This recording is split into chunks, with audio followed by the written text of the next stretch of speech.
ભંડારો થાતો હાજરા દૂર માનો પરચો પૂરાતો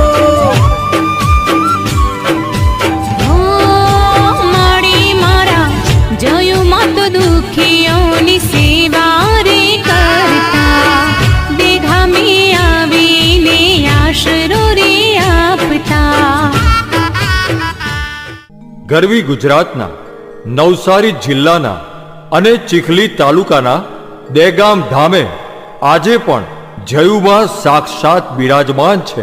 આજે પણ દુખીઓના દુઃખ દૂર કરે છે, ભૂખ્યાને ભોજન અને તરસ્યાને પાણી આપે છે। બોલો દશા માત કી જય, બોલો જયુ માત કી।